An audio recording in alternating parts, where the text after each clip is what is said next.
Welcome to the Narcissist Slayers podcast with your hosts Hope J. and Lynn Catalano. Every episode we focus on recovery from narcissistic abuse. We talk about topics that we believe will help people to identify signs of abuse, learn strategies to cope, and most importantly, how to heal and move forward from narcissistic abuse. We are both survivors of narcissistic abuse ourselves, lawyers, and one of us is an author. Well, thank you, Hope. My book, Wrecking Ball Relationships, How to Identify, Live With, or Leave the Narcissist in Your Life, is available in many places, including my website, lynncatalano.com. Because we have been in your shoes, we know how difficult this journey can be. That is why I founded the Center for Hope of Western New York, a nonprofit organization which provides education, support, and advocacy for survivors of narcissistic abuse. You can find out more about the Center for Hope at centerforhopewny.org, and all donations are gratefully welcomed and tax exempt. Please follow us on X and Instagram at NarcSlayersPod, and also on Facebook, TikTok, LinkedIn, Spotify, and YouTube, the Narcissist Slayers Podcast. You can also email us directly with your questions at narcslayers@centerforhopewny.org. Welcome back to the Narcissist Slayers. I'm your co-host, Hope J. And I'm Lynn Catalano. And today we have a very special guest on the podcast. Lynn? Today we welcome Patricia Peters-Martin, PhD, who's the co-author of 4 books, including the one we're talking about today, Moving On from a Narcissistic Sociopath, How 4 Women Found Happiness After Leaving Liars, Cheats, and Creeps. Dr. Martin has done research work at the National Institute of Mental Health, studying bipolar disorder, and at the National Institute of Child Health and Human Development. She has taught at Purdue University, Springfield College, Bay Path University, American International College, and Westfield State University. She's treated children and families, individual adults, teenagers, and couples. During her career, Dr. Martin has worked with thousands of women who were traumatized by domestic abuse, and she facilitates therapy groups with women who are or have been in abusive relationships. Dr. Martin is a guest speaker throughout the United States, presenting topics on mental health issues and relationship violence. She makes frequent appearances as a commentator on the local public television affiliate and is a guest columnist for a large metropolitan daily and its online affiliate. We also welcome Renee Forte, which is a pen name for the co-author of this book, Moving On from a Narcissistic Sociopath. The author chose a pen name to protect herself and innocent people. Welcome to you both. So Thank you. Thank you. We'd like to start off by asking, what's your experience as a psychologist that led you to become an author? That's a good question. I actually studied undergraduate psychology and English. So I suppose I combined the two. The writing just needed to come out of me when I would learn something new as a psychologist or see an area that hadn't been written about. Like I'd be in a session with a client and they'd say, well, what's a good book on that? And then I'd look and go, there isn't one. So guess what? I'm going to write it. And so Intervention. That was my intervention. I used to write articles for the newspaper, or I was contacted by reporters saying, Dr. Martin, we want you to talk to us about watching violence and how that affects children, or we want you to talk to us about how this latest event in the world will affect people. And then that's how I started to get on TV shows and things like that. I guess I like to talk and then write. So the writing of the books about the domestic abuse and violence came because there really weren't books that had the victim's voice in addition to a little bit of a psychology twist. Like, so I can add that component, but we felt, and we being the women in a support group I ran for 10 years, these women wanted me and my co-author to write the book because they said there's not enough of these kinds of groups out there. So let's write a book that has all our voices in it.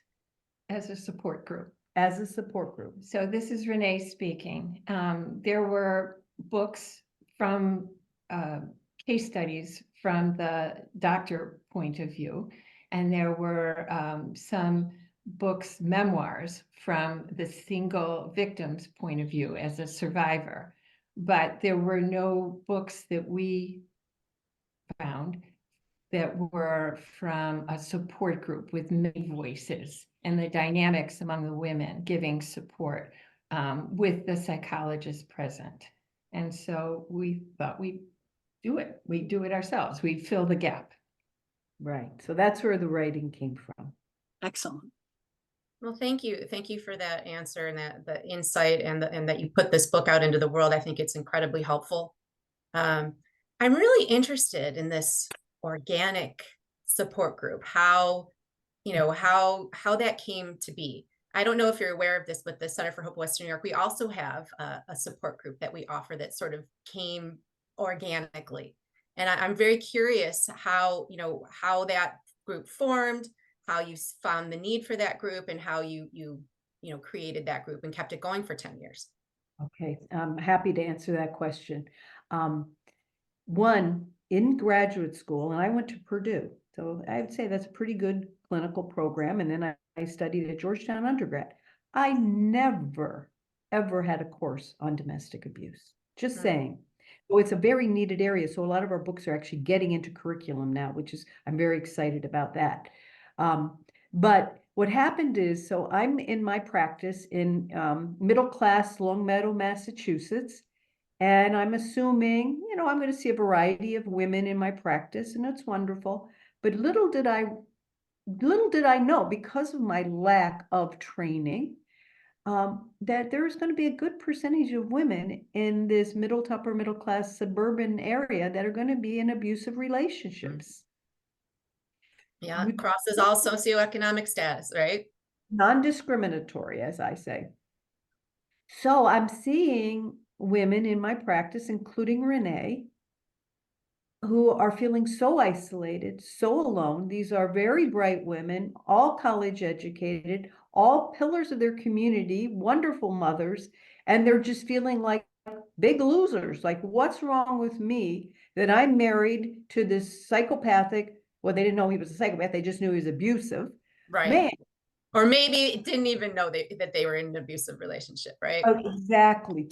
That's definitely true. So I began to say to these women, please don't feel alone. There's many women right now I'm seeing in my practice, and their eyes all lit up. Can we meet each other? And I said, well, I have run other therapy groups over my career, so let me see. So I got all the necessary legal documents of anonymity and all. So we started 4 women, and probably over time it would be up to maybe 8 or 9 in the room at a time, and people would come and go over the years. And then Renee became sort of the pillar of the seasoned women and the giver backer, pay it forward one. So we ran it for 10 years and COVID came. So that eliminated that. But who knows? If the need arises again and I have enough women in my individual therapy practice, I will bring them together in a group. So that's how. And Dr. Pat, the support group was actually like the inspiration for the book. Yes, it was. And so Liars, Cheats, and Creeps, the first book, what the women said to me when we were talking once in the group, I was commenting on, wow, think about how far we've come, ladies. You started not even knowing you were in abusive relationships, and now you've helped each other through your support to all now be divorced.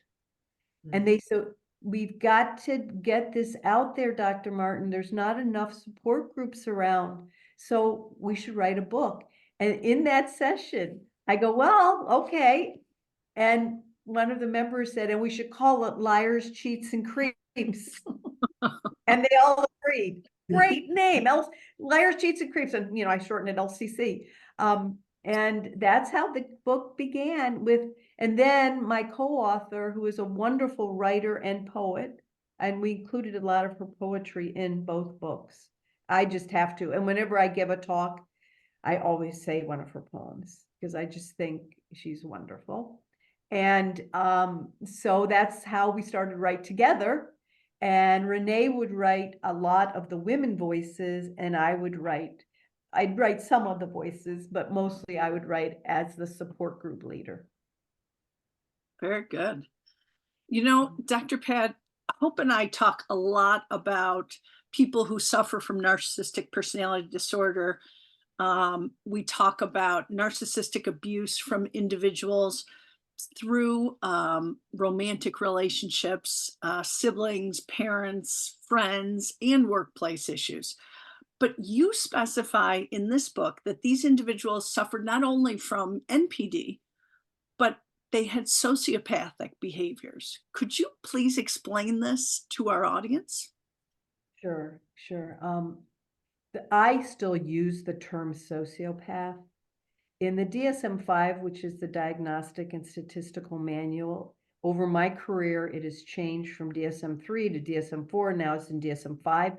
It was psychopath, then it was sociopath, and now they've even whitewashed it to antisocial personality disorder, right? Yeah. Wow. Right. But I can't call it that. That just does not touch it. That sounds like someone who's shy. And I'm sorry, that's not accurate. So what I always say about narcissism, I actually have my DSM-5 here because I don't have it memorized. Narcissistic personality, as you probably know very well, is grandiose sense of self-importance. Big part is lack of empathy. The person cannot truly get into another's shoes and feel empathy. They can pretend, they can act empathic. In fact, they sometimes ask me, can you teach me to act empathic? I go, no, I think I prefer not to use my clinical skills to help a narcissist act empathic. But in any case, they have a sense of entitlement. They often are envious of others. They show arrogance. They don't like magic shows. We just found in Boston Globe because they don't like the deception of a magic show. It gets them angry. All right. So take the narcissist and add steroids, so to speak. Right. And then you have a sociopath. Now, here's the difference I see with the sociopath.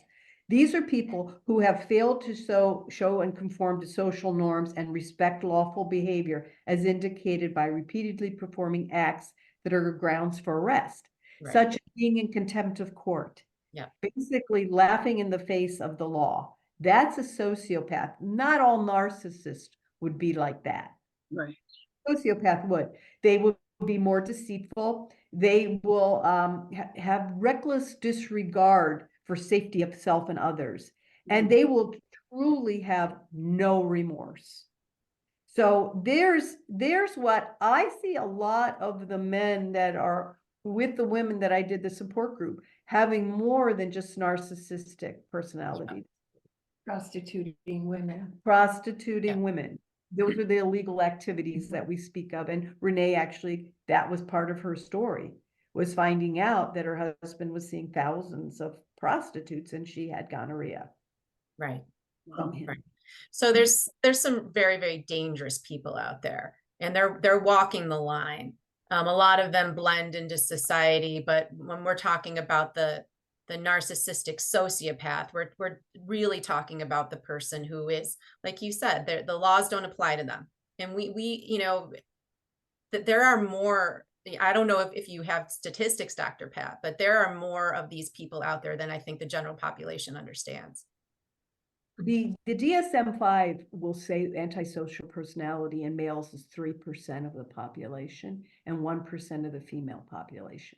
Now, is that an underestimate? Maybe, but we know it's at least that. Right. So I have a question, and I'm really interested in your answer because I've been talking to Lynn about this, and we actually wanted to do a whole podcast on this issue because it comes up so often with, you know, our clients. And as you were saying earlier with the population that you were working with in individual counseling, we tend to have a very similar population that we're working with. These are educated women.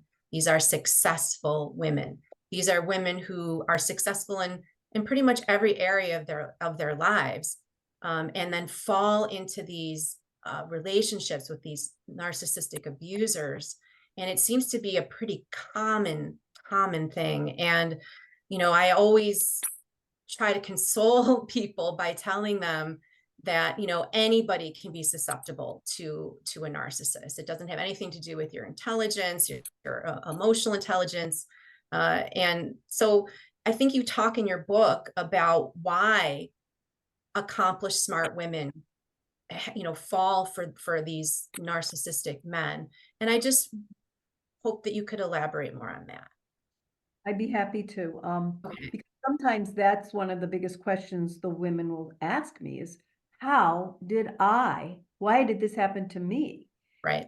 And so I wanted to sort of explore research data on that. And there's actually a professor at Westfield State where I do some adjunct teaching here in Massachusetts that has been doing research on that. And what he said to me is there's a couple things that we might want to consider as part of the dynamic of the woman who might get involved in these relationships. One is they are high in empathy. Mm-hmm. Okay, very high in empathy. So they will feel someone else's pain and they may be a little bit more forgiving of it because of their empathy.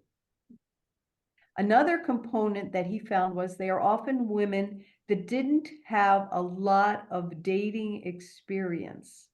Now that's something to consider because you might fall for this guy that seems like the super duper best thing since sliced bread. And starting, right, when they come in with the love bombing and all of that. Yeah. Love bombing, and their public persona is often this very, very attractive guy, right? And if Yes. you haven't dated enough people, the love bombing will get you right away. And so you get hooked. And therefore, like you don't recognize, it's weird that someone would say after a couple of dates, I have met my soulmate. You Right. are the love of my life. How could I have been so fortunate? If you didn't date enough, you wouldn't think that was weird. You might just think, I found my love, my soulmate, right? Right. Other part that I found so fascinating this is in my work. You think all these women probably came from abusive relationships in their family of origin. I have found the opposite is true, that a lot of these women had very loving fathers. They even had brothers that might have been very kind, nice men. So they assumed based on that Not experience suspicious. Yeah. that that's the way guys were. And then they started to think because they didn't have enough, let's say, dating experience, what am I doing wrong that this man is acting this way, right? Wow. So that's just a few things that might be part of the female dynamic. Now, again, you might not have any of that. You may have dated tons of guys. You may have, I'm still going to say you have empathy, but you find this guy comes along who is the super duper best con man of all. Yeah. And he presents himself that way. And I think it would hook anyone. I do work with addiction too. And, I've worked with a lot of heroin and opiate addicts. I say, don't ever try it because anybody would get addicted to it. Yeah. Oh, for sure. There's absolutely an addiction component to this kind of a relationship. Yeah. And so And that's what I'm saying. it's a fascinating thing that whole, concept. I'd love to, explore that with you more. It's at some other point, but I know, we have a lot of other questions for you, Dr. Pat. So Okay. Can I add something? Yeah. Sure, Renee. Can I add something to that? Absolutely. Yeah. Which is why these women, because outwardly they look, as you said, we are outwardly functioning in society. We are also attractive to these people because they are looking for someone to, I don't know, carry on their arm or to be, it's part of their script. Because I also asked you, why did this person want children if they were barely present in their children's lives? And it's part of the script. Right. So I was part of a script.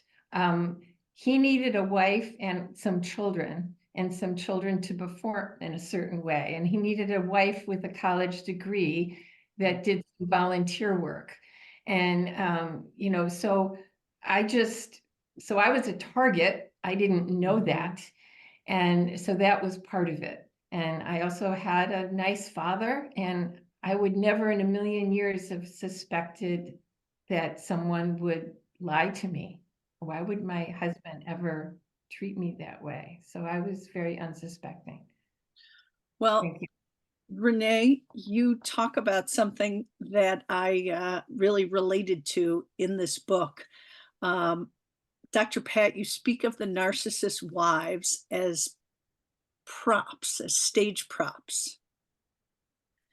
And as a child of a narcissist, I often felt this way. Like I felt like he would, you know, bring my mother and I out when he needed a family. And that's exactly, Renee, what you're talking about.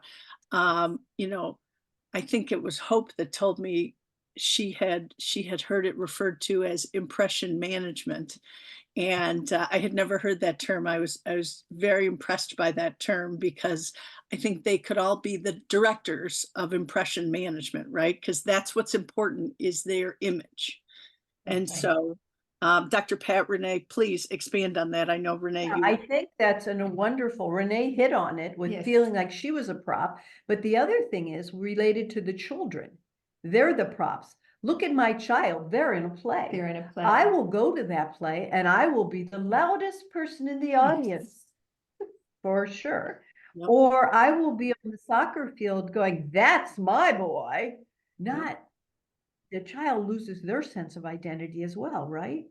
Until you do something that surpasses the narcissist in some way, that threatens their them. They're very fragile ego, right? Yes. Yeah. Yes. Right. Very Because true. we're all just extensions of the narcissist, really, right? I mean, Right. isn't that kind of what we're talking about? I mean, you know, the narcissist is the sun, and everybody else just sort of orbits around them. Right. Yeah. And if a bigger sun comes along, they're going to do whatever they need to do to get rid of that, Yes. right? Even That's if it's their own child. Yes. That's right. That's right. So now we're going to put you into an eclipse because you're taking away my spotlight. That's a good way of putting it. Yeah. That's excellent. Yeah. So I think Lynn, you were next. The droplets. Oh, yes. So you know, there's a quote, Dr. Pat, that I love from your book. Droplets of periodic affection fueled false hope. And for me, when I read this, I thought, well, this is what I refer to as intermittent reinforcement, certainly in the trauma bonds, or the thing that keeps us coming back. I know Hope looks at it as breadcrumbing. But please expand on the quote. Well, I love that quote, and that's straight out of Renee. Oh, Out. fantastic. Do you want to talk about it? Well, I was love bombed, but also ignored a lot. And then I would get these droplets of romance, like a dozen roses, or just some gesture that seemed over the top. Coffee in a cup of hot coffee in bed, and it seemed to cure everything in my mind. If someone could do something like that, isn't he wonderful? And it seemed to negate, you know, the whole days before of neglect or insult, whatever it was in my mind, trying to minimize the harm. And I didn't understand what was being done to me until Pat explained this intermittent reinforcement, which is basically a gambler's addiction thing. So I The always strongest type of reinforcement, right? That, I mean, when they talk about that with lab animals, it's the strongest type of reinforcement. I was a lab animal. Right. So hope for me, I always hoped, well, if he had this kernel of good, somehow if I nurtured that, things could turn around and I could have a loving husband back. And so hope was, I had to abandon hope. And I was interested. Sorry, Hope. I know. But No, I totally. So I don't know if you all have ever heard of Chump Lady, but she talks about it as putting down the hopium pipe, right? Putting down, yeah. So No, yeah, I don't know her. May I add to this the psychology of this? My first psych course at Georgetown was a very tough behavioral psychology course. It was nothing I expected. I thought I'd be learning about emotions and all these wonderful things, but no, it was intermittent random reinforcement, extinction, negative reinforcement. So when you talk about intermittent reinforcement, add the word intermittent random reinforcement. That is no, it'll keep you pressing that lever forever, right? It's why I play golf. Every now and then I get that great shot. Never know when, but that's what keeps me coming back. But that's what happens. It's not even just pure intermittent reinforcement in that it could happen every 5 times you press the bar. This is just random. Right. So that'll keep people coming back. And like, what was your droplets? Yeah. It was It's so powerful though. now and then, or some nice thing, but it was very random, as you say, and it just kept that little bit of hope for me. That I love this hopium pipe. It completely explains why I hung in there for so. And it's also a part of the cycle of abuse. When we talk about the narcissistic cycle of abuse, when you're in that, you know, you keep going round and round. So, you know, you're going through that devaluation stage, and then you flip back through to the love bombing stage. And that's, you know, it all, it's and it all really goes less and less when you look at the right. cycle. That's right. Yeah. That nice honeymoon phase gets to be smaller and smaller and smaller, and then you're just really stuck. So I wanted to ask Renee a specific question about what happened with your ex, and we're gonna get into post-separation abuse, and I know Dr. Pat, you talk a lot about that, but I wanted to ask Renee before we start, you know, labeling it. I'd like Renee to give some examples of what happened after you actually left him. I think there's some good examples in the book that you give of things that happened that I think it's really important that our listeners be aware of, potentially, that these kinds of, you know, to be on the lookout for these kinds of behaviors. You'd be talking about the other women in the group a little bit more than yourself personally, really, because Renee was very fortunate in having an incredible lawyer that also had consulted with me quite a bit, which doesn't happen often. Right. And so with her divorce, it was really, yours was more cut and dry. Like, you might want to, well, I don't know if you can get into detail, but. Yeah, I'm not sure if this is what you're asking. I went to a lawyer when I was told by my ex to get tested for gonorrhea. That exploded the myth in my head that I had an intact marriage. My lawyer said I needed counseling, thank goodness, and I went to Pat. My lawyer proceeded to get restraining orders and protection orders, and I needed those things. And I had individual therapy with Pat, which was very important. And then also some other things that I needed, EMDR. And I just looked at life with whole different ways. I did not understand what was happening to me. I didn't have the vocabulary. Everything is frozen in a divorce. When you say what happened to me, I had a health aspect, of course. I needed to be treated and tested for AIDS. That was terrifying to me. The support group started soon after. I was well on my way to being divorced at that point, and we gathered with the other women who were also on their journey for divorces. So again, I'm just wanting to get some clarity with you, what you're asking. Well, those are all really important things. I think there was something in the book where, and it may not have been you specifically, Renee, it may have been other people that were going through the support group, but they had talked about, things that happen, and we're going to talk about this, or maybe we should just sort of segue into that. I think that might be a better way of coming at this. So post-separation abuse, we talk about this all the time, Dr. Pat. We have a whole podcast that we did on post-separation legal abuse. It's a real thing. And I think that women tend to expect, oh, okay, I've filed for divorce and now things are going to get better. But they don't quite understand, maybe that, when you're divorcing a narcissist, things are going to get a lot worse before they get better. And even after the divorce ends, there's continued abuse. And, we refer to that as post-separation legal abuse. I know you talk a lot about that in the book, and I was hoping that you could, share that with our listeners. Sure, that's what I think.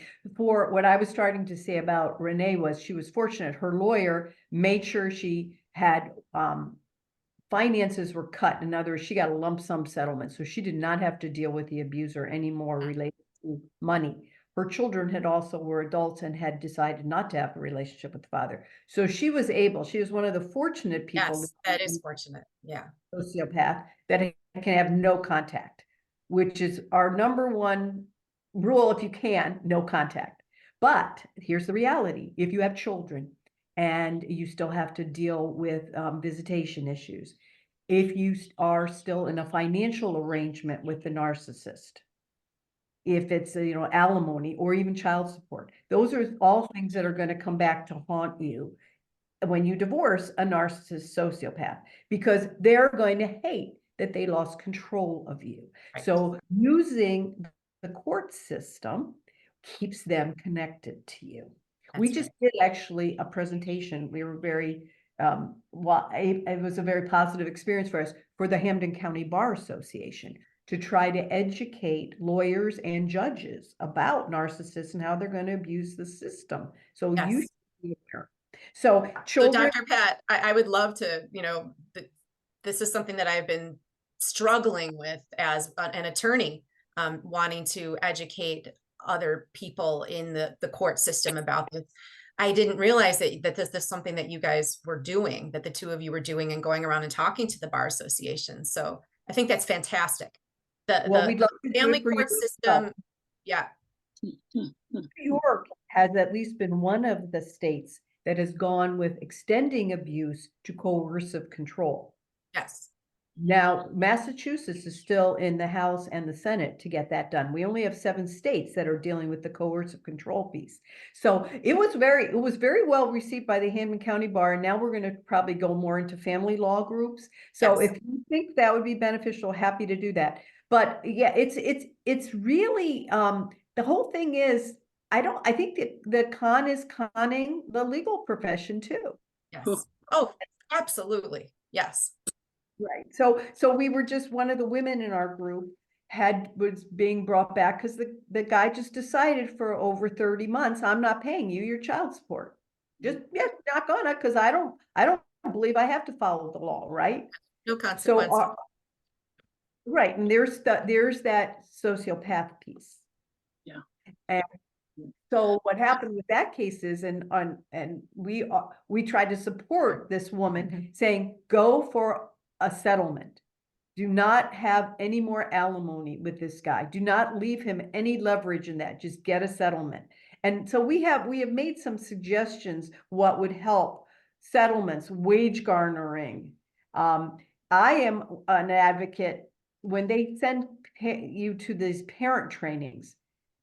They're so naive thinking you're going to be working with co-parenting with it's so frustrating, isn't it? It's so incredibly, especially, when all the other people involved, they have this belief, but they don't understand the dynamics of a relationship like this. Yeah, it's going to be counter-parenting. Right. Yes. Right. Yes. Stephanie in the book. Right. And she has recently, it's unbelievable because this is over 12 years now, and she was owed 3 years of alimony. She did not pursue during COVID.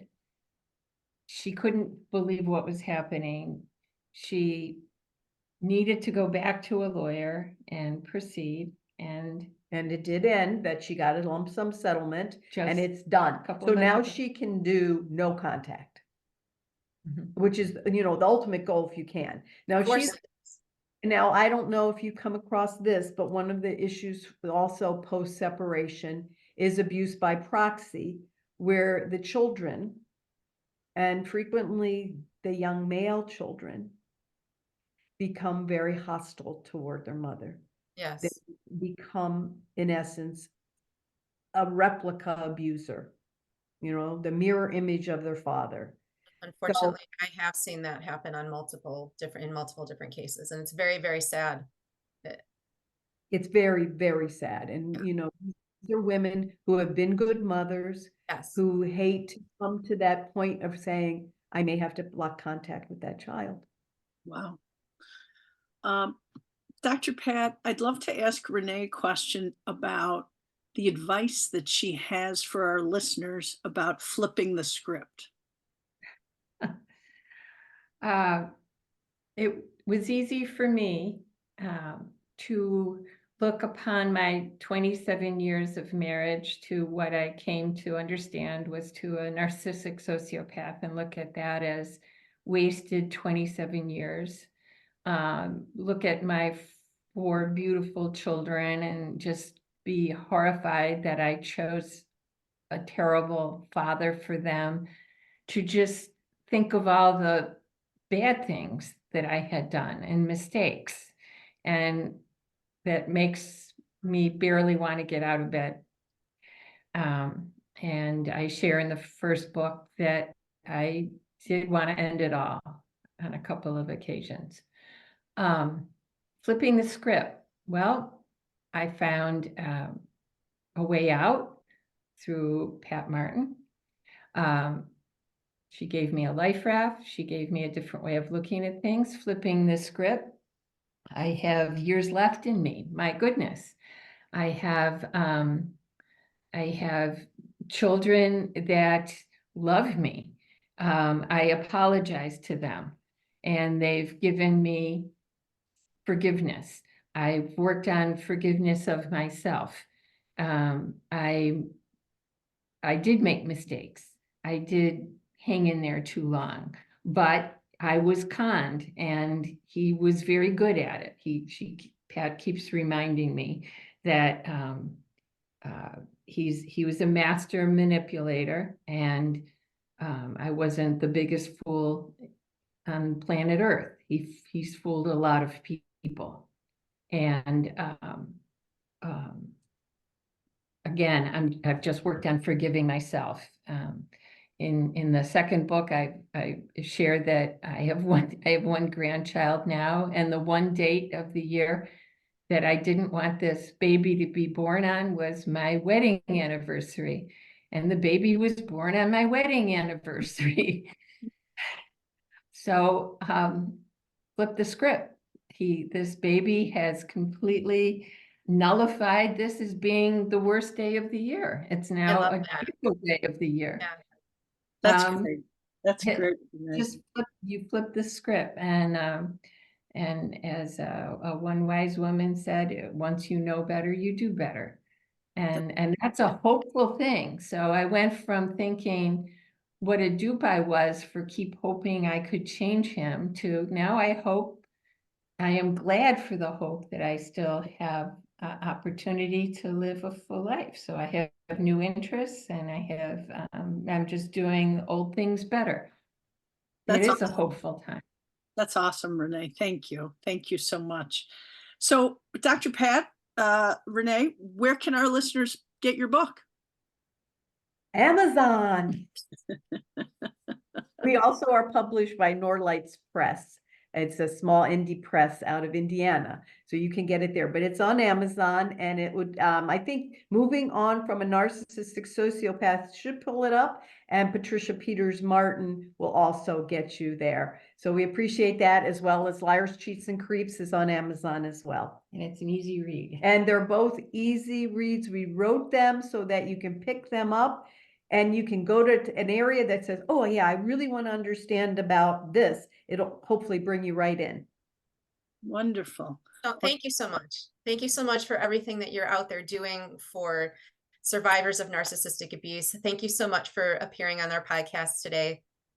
I think we really had some great information to give to our listeners.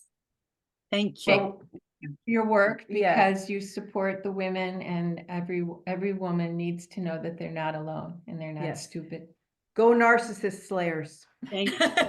Thank you. We're all wearing purple today, including Yes. Dr. Patricia. Thank you so much for that. And we are Yeah. our 3rd annual Purple Party, the biggest fundraiser for the Center for Hope, coming up June 7th.